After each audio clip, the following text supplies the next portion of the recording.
So, hi guys! Ako pala si Cheng.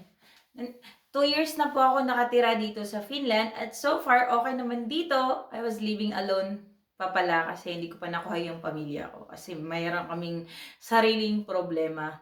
So guys, totoo ba yung mga balita na umaabot kami ng 100 to 200,000 pesos na sahod dito sa Finland? So, ang masasabi ko lang guys, licensed practical nurse. Okay naman yung sahod namin. Yung sahod namin is nasa 44 per hour. So, ita-times namin yan ng 137 per week. So, meron kaming monthly na lang. Ima-monthly na lang namin yung sahod. So, yung sahod namin sa probinsya, kasi nakatira ako sa probinsya, is nasa 2,363 euro per month. So, ang tax namin ay nasa 11 to 21 at kung merong marami kaming overtime is umaabot yung tax namin to 30%.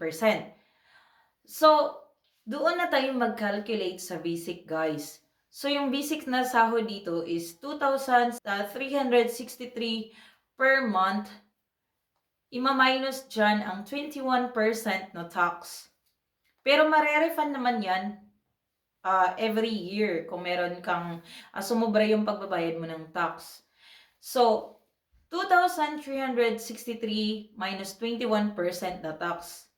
Ang magiging total na lang na naiwan mong pera is nasa 1,800 or 1,700.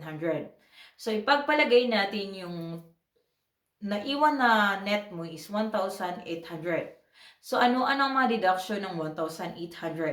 So, example, yung bahay mo is nasa 500 to 700 or mas malaki pa dyan. So, example natin is 700 ang rent ng house mo. So, 1,800 minus 700, 1,100 na lang yung matitira mo guys. So, 1,100, kukuhanan mo pa yan ng monthly bus fare na 60 euro. Mas makakasave ka kung naglalakad ka lang papuntang workplace mo. Makakasave ka ng bus fare na monthly. So, konti lang yung expenses mo sa bus. So, ang kuryente guys is nasa 15 to 30 euro per month. Plus internet na 15 to 30 euro per month. So, 60 euro na. So, 1,100 minus 60 euro is 1,040 na lang yung matitira mo, guys. So, 1,040,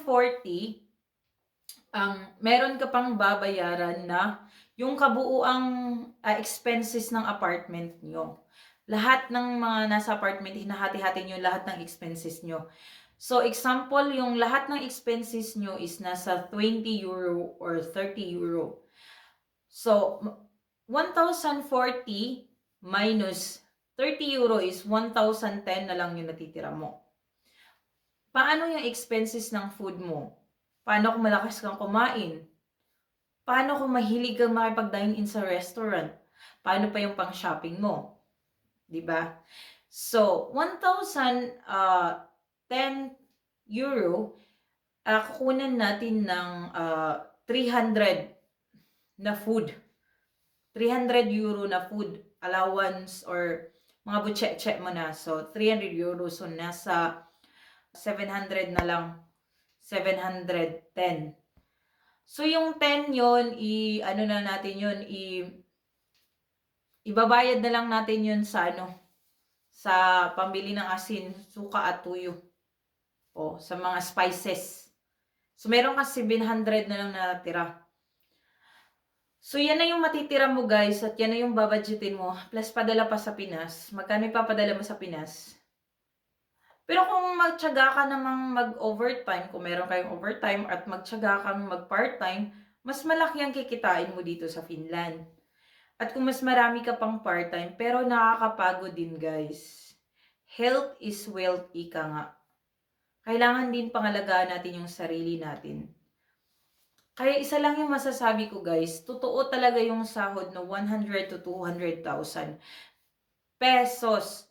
Pero hindi yun net. Marami kang babayaran dito. Pag may sasakyan ka, may car insurance ka. May home insurance ka pa. Kasi pag once nasunog yung bahay mo, kailangan mong i-apply yan ng home insurance. Kasi para may tutulong yung insurance mo kung ano man mangyari sa'yo dito. Tapos meron ka pang work insurance. So, pero yearly naman yun. So, okay lang yun kaysa sa monthly na expenses. So guys, ang pagbabudget talaga nasa sarili mong isip yun, paano ka magkwenta. Pero kung palagala ka din, diba, tulad ko, wala ka talagang ipon. Yung iba kasi mayayaman na, pero ako wala. Wala akong pera. Kaya, yung umutang pala sa akin, pa-shoutout na lang. Naniningil na po ako, wala akong pangbayad ng bahay. Joke lang po. Pero totoo, naniningil na po ako. Kaya guys, bago tayo pumunta ng Finland, isa lang masasabi ko. Isipin po nating mabuti.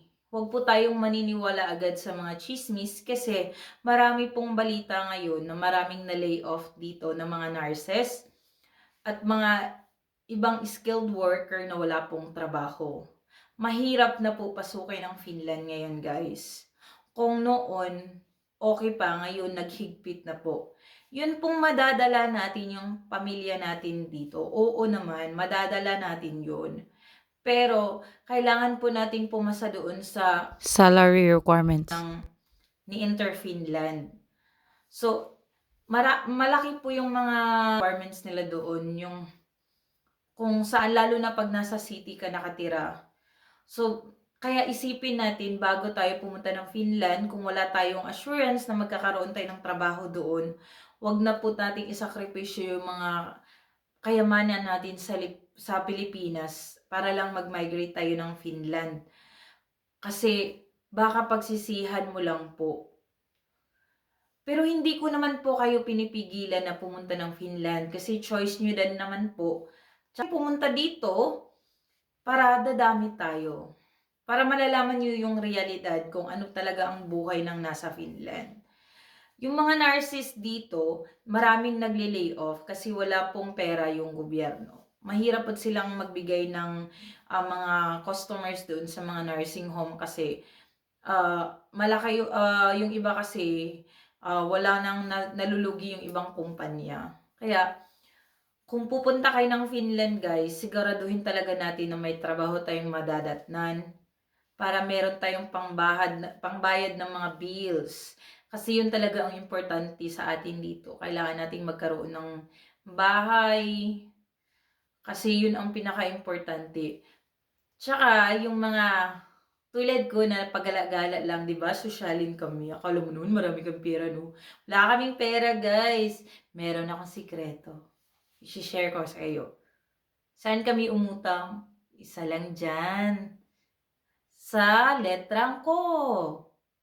Huwag ko nang i-reveal, baka ano naman. Baka malaman nyo pa at sabihin nyo pala utang ako, no? Maraming taga-Finland na umuutang dyan guys sa letrang ko.